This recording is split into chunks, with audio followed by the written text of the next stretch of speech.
සුබ දවසක් සියලුම දෙනාට. ඔන්න ඔයාලා බලාගෙන හිටපු උපාධි ගුරු විභාගය මේ වෙනකොට ගැසට් වෙලා තියෙනවා.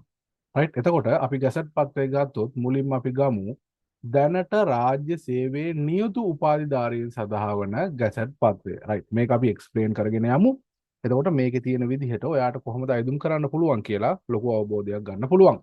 අපි මේකෙන් පස්සේ ඊළඟට කතා කරනවා දැනට රාජ්‍ය සේවයේ නැති, ඒ කියන්නේ විවෘත උපාධිගුරු විභාගයේ අයදුම් පත්‍රයක් අරගෙන. රයිට්. අපි එහෙනම් බලාගෙන යන් කොහොමද මේක කරන්න කියලා.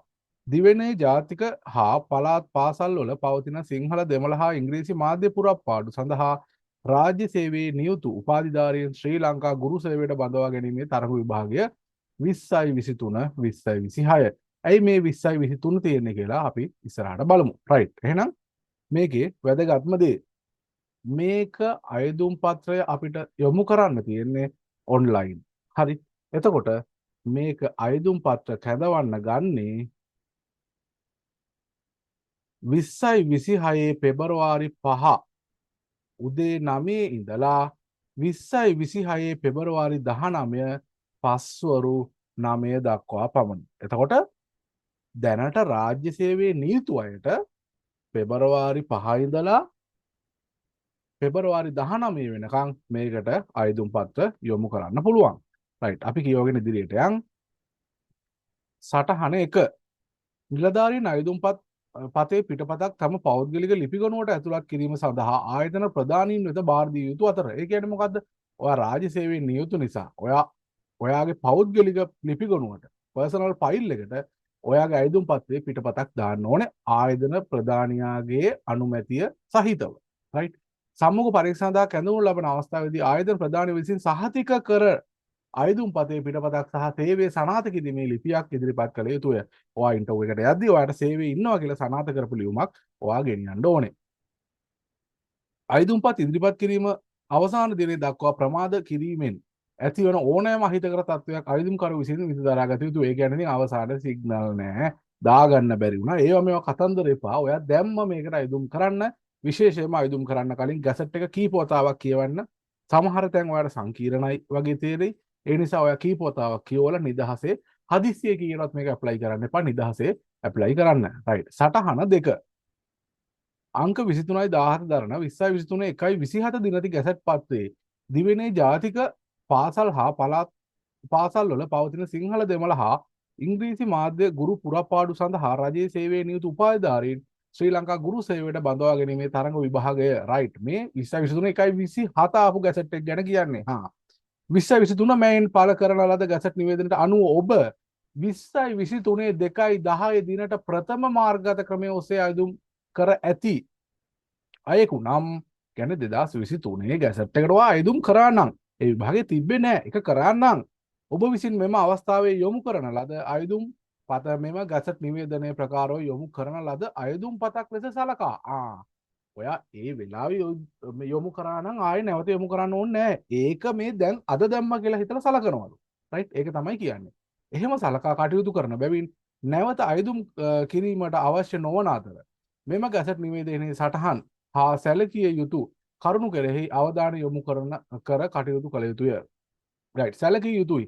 ඉහත සටහන දෙක අනුව ඔබ 2023 2යි 10 දිනට ප්‍රථම මාර්ගගත ක්‍රමයේ යටතේ අයදුම් කර ඇති අයෙකු වුවද මේ වන විටත් රාජ්‍ය සේවයේ නියුතු නොවන අයෙක් නම් එම අයදුම්පත මෙම ගැසට් නිවේදනයේ ප්‍රකාරව සලකා බලනු ලබයි. රයිට්. සේවයට බඳවා ගැනීමේ ක්‍රියාපටිපාටිය මෙතන තියෙනවා. එතකොට මේකේ තියෙනවා තරඟ විභාගයක් තියෙන්නේ. දෙකේ එක විදිහට අපිට තියෙනවා. මේ සඳහා විභාග කොමසාරිස් ජෙනරාල් විසින් මෙම ගැසට් නිවේදනයේ 10 එක වගන්තිය පරිදි ලිඛිත තරඟ විභාගයෙන් පවත්වනු ලබයි. රයිට්. ලිඛිත තරඟ විභාගයකින් පවත්වනු ලබනවා. රයිට්. එතකොට කොහොමද මේක කරන්නේ? රයිට්. ඔයා තරඟ විභාගයකින් ඔයාට පේපර්ස් දෙකක් එනවා. ඉස්සරහට අපි කතා කරමු සබ්ජෙක්ට් මොනවද කියලා. බුද්ධි පරීක්ෂණ සහ සාමාන්‍ය දැනීම. ඔයාට අවශ්‍ය නම් ඒ සඳහා පන්ති අපගේ සහභාගී වෙන්න පුළුවන්. අපි පන්ති පවත්වනවා. IQ GK දෙකම කරනවා. ඔයාට විභාගයේ පවත්වන තාක් අය කිරීම රුපියල් 3200යි. රයිට්. විභාගයේ පවත්වන තාක් අය කිරීම අපගේ පන්තියට සම්බන්ධ වෙනවා නම් ඩිස්ක්‍රිප්ෂන් එකේ යට WhatsApp group එකේ link එක තියෙනවා. ඒකට සම්බන්ධ වෙන්න පුළුවන්. ගැසට් පත්‍රය ගන්න පුළුවන්. ඔයාට දැනට අපි උපාධිගුරු ක්ලාස් එක පටන් අරන් තියෙනවා. ඔයාට අලුතින්ම ආරම්භ වෙන එකට පටන් සම්බන්ධ වෙන්නත් පුළුවන්. දැනට යන එකට සම්බන්ධ වෙන්නත් පුළුවන්. කොහොම සම්බන්ධ වුණත් ඔයාට මුළු සිලබස් එකම ආවරණය වෙනවා.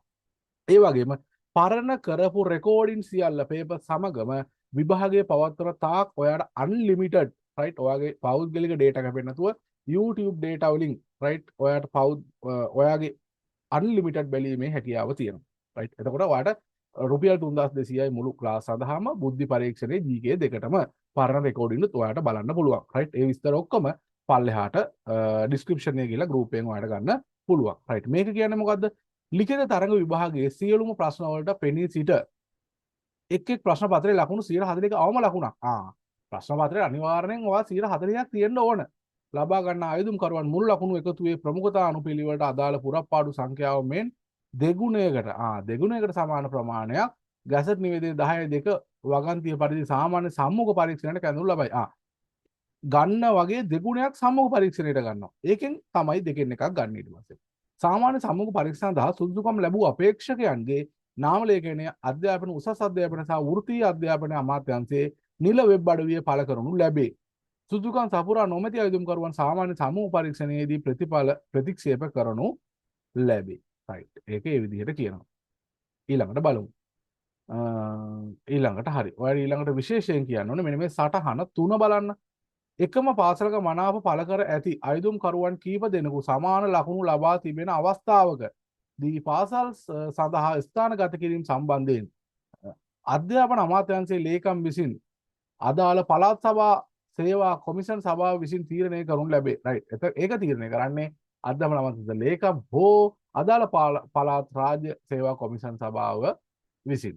රයිට්. එතකොට ඒකේ විදිහට දෙකේ 6 කියන මෙන් බදවා ගැනීම සිදු කරනු ලබන්නේ පාසල් පාදක පුරාපාඩු පදනම් කර ගැනීම වන බැවින් වසර 5ක් ගත වනතුරු කිසිදු අයුරකින් ස්ථාන මාරුවීම් ලබාගත නොහැක. ඒ කියන්නේ වඩා අවුරුදු 5ක් යනකම් ට්‍රාන්ස්ෆර් ගන්න බෑ. මේ බදවා ගැනීම ජාතික හා පාසල් වශයෙන් වෙන වශයෙන් බදවා ගැනීම සිදු කරයි. රයිට්. එතකොට මේ ටික ඔයා කියව ගන්න. මම වැදගත් ටික කියන්නම්. රයිට්. එතකොට ඔයාට මෙන්න මේ ටික දැනගත යුතුයි. සේවා නියුක්ත කරවීමේ කොන්දේසි මෙම තනතුර ස්ථීරය. ඒ කියන්නේ ඔයාලට විශ්‍රාම වැටුපක් ලැබෙන තනතුරක් ස්ථීරයි. රයිට්. එතකොට දෙවෙනි එක මෙම තනතුරට පත්වීම ලබන නිලධාරියා වසර 3ක පරිවාස කාලයකට යටත් වන අතර වසර 3කට සෑම රාජ්‍ය නිලධාරියෙක්ම පරිවාස කාලයකට යටත් වෙනවා. රයිට්. ඒකට ඔයත් යටත් වෙනවා. එම වසර 3 ඇතුළත පළවෙනි කාර්යක්ෂමතා කඩින් විභාගයේ සමත් වී යුතුයි. කාර්යක්ෂමතා කඩින් විභාග සමත් වීමෙන් තමයි ඔයගේ ස්ථිරපත් වීමේ ලියුම ලැබෙන්නේ සහ ඔයාගේ වැටුප් වර්ධක උපයා ගැනීමේ හැකියාව ලැබෙන්නේ. ඒක ඔයා කරන්න ඕනේ. සෑම රාජ්‍ය සේවකයෙකුම කළ යුතු දෙයක්. 20 10යි 16 දිනති රාජ්‍ය පරිපාලන චක්‍රලේඛ 2018න් හා ඊට අනුශාංගික චක්‍රලේඛ අනුව මෙම පත්වීමට අදාළ රාජ්‍ය භාෂාව පිළිබඳ ප්‍රවීණතාව ඔබ ලබා ගත යුතුය. රයිට්. ඒක ඔයාට රාජ්‍ය භාෂාව පිළිබඳව කියන්නේ ඔයාට ඒ පාඨමාලාව ඔන්ලයින් හදාරන්නත් පුළුවන්. ඊළඟට ඔයාගේ වැටුප ගත්තොත් ඔයාගේ බේසික් එක මෙතන හම්බ වෙනවා 53060න්. එතකොට 800න් 6ක් 940න් 7ක් 1080න් 2ක් කියන්නේ මාසිකව 66000ක වැටුප් පරිමාණයක්. ඒ කියන්නේ මේ ඇවිල්ලා ඔයාගේ වැටුප් වර්ධකත් එක්ක දාලා තියෙන්නේ. එතකොට ඔයා ජොබ් එකට බැඳෙන මොහොතේදී ඔයාගේ සියලු දීමනා එක්ක මේ කාණ්ඩයට ඔයා උපාධි ගුරු කියන්නේ ගුරු රැකියාවට යද්දි මුලින්ම රයිට් ඔයාට හම්බෙනවා රුපියල් 70000ක 75000ක අතර ප්‍රමාණීය වැටුපක් මුලින්ම. රයිට්. බලමු අධ්‍යාපන හා අනිකුත් සුසුකම් මොනවද කියලා. මේ තියෙන්නේ 2014 10/23 වැනි දින ශ්‍රී ලංකා ප්‍රජාතාන්ත්‍රික සමාජවාදී ජනරාදයේ අංක 1885න් 38 දරන අතිවිශේෂ ගැටළු පත්‍රයේ පළ කරන ලද ශ්‍රී ලංකා ගුරු සේවා ව්‍යවස්ථාව ප්‍රකාරව 2023 2/10 දිනට පහත් සඳහන් සුසුකම් සපුරා තිබිය යුතුය. මොනවද කියන්නේ? විශ්වවිද්‍යාල ප්‍රතිපාදන කොමිෂන් සභාව විසින් පිළිගත් විශ්වවිද්‍යාලයක් මගින් හෝ විශ්වවිද්‍යාල ප්‍රතිපාදන කොමිෂන් සභාව විසින් පිළිගත් උපාධි පිරිනැමීමේ ආයතනයක් මගින් හෝ ප්‍රදානය කරනු ලැබූ උපාධියක් සමග සටහනේ 4හි සඳහන් කර ඇති සුසුකම් සම්පූර්ණ කළ තිබිය යුතුය. රයිට්. මොඩක තේරෙනවා. උපාධියට හදාරා ඇති ප්‍රධාන විෂයන් අනුව පමණක් අදාළ ගුරු පුරප්පාඩු සඳහා ඉල්ලුම් කළ යුතුය. ගුරු පුරප්පාඩු දින ලිස්ට් එක ඔයාලට පල්ලෙහෙන් බලා ගන්න පුළුවන්. ඉල්ලුම් කරනු ලබන විෂයට අදාළ ස්වකීය උපාධියේ මුළු විෂය සන්දාරයෙන් ඒ කියන්නේ ක්‍රෙඩිට් සංඛ්‍යාවෙන් 3න් එකක් සම්පූර්ණ කළ යුතු අයවලුන් විය යුතුය. ඉතා වැදගත්. 5.1.1 වගන්තිය හා 5.1.2 වගන්තිය යන වගන්ති වල කොන්දේසි වලට අමතර වශයෙන් ඉල්ලුම් පත්‍ර සම්පූර්ණ කිරීමේදී පහත කරුණු සැලකිල්ලට ගත යුතුය. රයිට්? මෙන්න මේ කරුණු ටික ඔයා සැලකිල්ලට ගන්න ඕනේ. මේ ටික ඔයා කියෝලා බලා ගන්න. එතකොට මේ තියෙන්නේ ඔයාට ඉල්ලන්න පුළුවන් විෂයන් ටික මෙන්න සුදුසුකම් ටික. දැන් ඔයාගේ ඩිග්‍රිය මොකද්ද කියලා මගෙන් අහලා සුදුසුකම් මොකද්ද කියලා අහුවාම ඔයාට මේක බලා ගැනීමේ හැකියාව මෙතන තියෙනවා. රයිට්? ඒක පුළුල් විස්තරාත්මක විස්තරයක් මෙතන තියෙනවා. ඊළඟට අපි මොනවද ඊළඟට තියෙන්නේ? බලමු මේකේ කොහොමද අපිට තියෙන විභාග පටිපාටිය කියලා. රයිට්. මේ ගැසට් එකේ සම්පූර්ණ PDF එක පරණ තියෙන ඩිස්ක්‍රිප්ෂන් එකෙන් ගත්ත හැකි. යට තියෙන වයස් සීමාව 20යි 23 2.10 2023 2.10 දිනට වයස අවුරුදු 45ට නොවැඩි විය යුතුය. ඒ කියන්නේ මොකද්ද? 2005 2.10 දිනට හෝ ඊට පෙර 1978 2.10 දිනට හෝ ඊට පසු උපන් දිනයේදී ඇති අයට පමණක් මේ සඳහා අයදුම් කිරීමට සුදුසුකම් ඇත. රයිට්. එතකොට ඔයාලට මේ මීට පස්සේ මීට කලින් ඒවා අයදුම් කරන්න බෑ. ඔන්ලයින් අයදුම් කරන්න තියෙන. එතකොට ඔයාලට මේ අයදුම් කරන්න පුළුවන් එක විතරයි පෙන්වන්නේ. වෙන මීට වඩා එහා ගියපො පෙන්වන්නෙත් නෑ අයදුම් කරන්න තියා. රයිට්. ඒ කියන්නේ හරියට ඔයාලට අයදුම් කරන්න වෙනවා. අනිකුත් අවශ්‍යතා අයදුම් කරන ශ්‍රී ලංකා පුරවැසියෙක් විය යුතුයි. ඒක හරි. අයදුම් කරන විශිෂ්ට චරිතයක යුක්ත විය යුතුයි. ඒකත් හරි. 20යි 23 2.10 දිනට තනතුරු බඳවා ගැනීම සඳහා අවශ්‍ය සියලු සුදුසුකම් සම්පූර්ණ කර තිබිය යුතුය. 20යි 23 2.10ට මේ සුදුසුකම් ටික සම්පූර්ණ කරලා තියෙන්න ඕනේ. රයිට්. එතකොට ඔන්න ඔයාලට මේ ටිකත් කියව ගන්න පුළුවන්.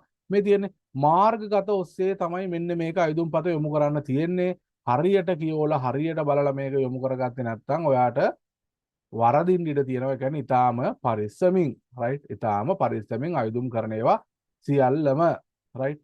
එතකොට ඊළඟට තියෙනවා මෙන්න මෙහෙම විභාගයට පෙනී සිටීමට අදාළ කාරණා. අපේක්ෂකයන් අනන්‍යතාවය තහවුරු කරගන්න ඕනේ. ජාතික හැඳුනුම්පත, වළංගු විදේශගමන් බලපත්‍රය, වළංගු ශ්‍රී ලංකා රියදු බලපත්‍රය ওই තුනෙන්ම පුළුවන්. රයිට්. ඊළඟට බලමු ඔයාලට විෂය නිර්දේශය. විභාගේ තියෙන්නේ කොහොමද? ලිඛිත විභාග. මෙම විභාගයට නියමිත ප්‍රශ්න පත්‍ර සංඛ්‍යාව 2කි. රයිට්. මොනවද එකක්? අභියෝග්‍යතාවය සාමාන්‍ය දැනීම. අභියෝග්‍යතාවයටත් ක්ලාස් කරනවා, සාමාන්‍ය දැනීමට ක්ලාස් කරනවා. ඔයාලට ක්ලාස් වල ඉගන්වන්නේ කොහොමද කියලා බලන්න සහ අලුත්ම ප්‍රශ්න පත්‍ර රටාවට අනුව අපි ක්ලාස් කරනවද නැද්ද කියලා හරි බලන්න. ඔයාලට මේ channel එකේම මේ ඔයා දකින්න තැනම ඔයාට තව තියෙන ඕන තරම් වීඩියෝස් ඔයාලට ගිහලා බලන්න පුළුවන්. රයිට්. ඔයාට දැන් ඉස්සර වගේ පේපර් හැදෙන්නේ අලුත්ම රටාවකට හැදෙන්නේ. එතකොට අමාරු වෙනවා පේපර්. අන්න ඒ රටාවට අනුව තමයි දැන් වැඩ කරන්න ඕනේ. අවශ්‍ය නම් සම්බන්ධ වෙන්න පුළුවන්. එතකොට ඒ සඳහා අවශ්‍ය දේවල් ඔයාලට මේ යට තියෙන WhatsApp group එකට සම්බන්ධ වුණොත් ලබා ගන්න පුළුවන්. අභියෝග්‍යතාවයේ කාලය පැය 1යි ලකුණු 100යි. සාමාන්‍ය දැනුමේ කාලය පැය 1යි ලකුණු 100යි. රයිට්. එතකොට බුද්ධි පරීක්ෂණ ගණිත ගැටලුත් එක්ක අභියෝග්‍යතාවය එන්නේ. එතකොට ගුරු ශේෂ්ඨයට අදාළ දේවල් සාමාන්‍ය දැනීමත් එක්ක තමයි සාමාන්‍ය දැනීම එන්නේ. රයිට්. ඊට අමතරව දෙන සම්මුඛ පරීක්ෂණය. ඔයාලා සම්මුඛ පරීක්ෂණ සඳහා ලකුණු ලබා දෙනු නොලැබේ කියලා තියෙනවා. එතකොට ඔයාලට තියෙනවා මෙන්න මේ ප්‍රායෝගික පරීක්ෂණයක්. ප්‍රායෝගික පරීක්ෂණ වශයෙන් අයදුම්කරු විසින් හඳුනා ගන්නා ලද මාතෘකාවක් යටතේ ඉදිරිපත් කිරීමෙන් කළ යුතුයි. ඉදිරිපත් කිරීමක් කළ යුතුයි. ආ කියන්නේ ඔයාලට මොකක් හරි දෙයක් උගන්වලා පෙන්නන්න විනාඩි 5කට නොඅඩු කාලයක්. ඒතර ඒකේ ලකුණු දෙන පිළිවෙල තියෙනවා. ඔයාලට එතකොට මේක යද්දී එක ඒවා අපි ක්ලාස් එකේ කතා කරමු කොහොමද මේවට යන්නේ. අපි මේක කොහොමද ගොඩ දාගන්න කියන එක සම්පූර්ණයෙන්ම කතා කරමු. රයිට්. ඒවා අපි ඔක්කොම කතා කරනවා. රයිට්. එතකොට ඔයාට දැනට මෙන්න මේ ටික තමයි ඔයාට වැදගත්ම දේවල් ටික. රයිට්. එතකොට ඊට අමතරව ඔයාට විභාග ගාස්තු විදිහට රුපියල් 2700ක් ගෙවන්න ඕනේ. ඔයා අනිවාර්යයෙන්ම බොහෝ විට ඔයා try කරන්න online ගෙවන්න. රයිට්. ඔයා කාඩ් එකෙන් ගෙවන්න try කරන්න. ඒක තමයි පහසුම විදිහ. රයිට්. එතකොට ඔයාට අවශ්‍ය ඩීටේල්ස් මෙන්න මෙතන තියෙනවා. උපලේඛන සහ ඔයාට පළාත්වල කේත ටික ඔයාට අවශ්‍ය පුරප්පාඩුද මේ හැම එකම දීලා තියෙනවා. ඉතින් මේ ගැසට් එක ලබා ගන්නත් WhatsApp group එකට පිවිසෙන්න. දැන් අපි මේ කතා කළේ ඔයාට උපාධි ගුරු විභාගයේ දැනට රාජ්‍ය සේවයේ නියුතු අයට තියෙන විභාගය පිළිබඳව. රයිට්. මේකෙන් පස්සේ මම ගේන්නම් දැනට රාජ්‍ය සේවයේ නැති විවෘත, ඒ කියන්නේ උපාධි ගුරු විවෘත තරඟ විභාගයේ ගැසට් පත්‍රය අරගෙන මම ඊළඟට එන්නම්. එහෙනම් හැමෝටම සුබ දවසක්. හැමෝටම ජය වේවා.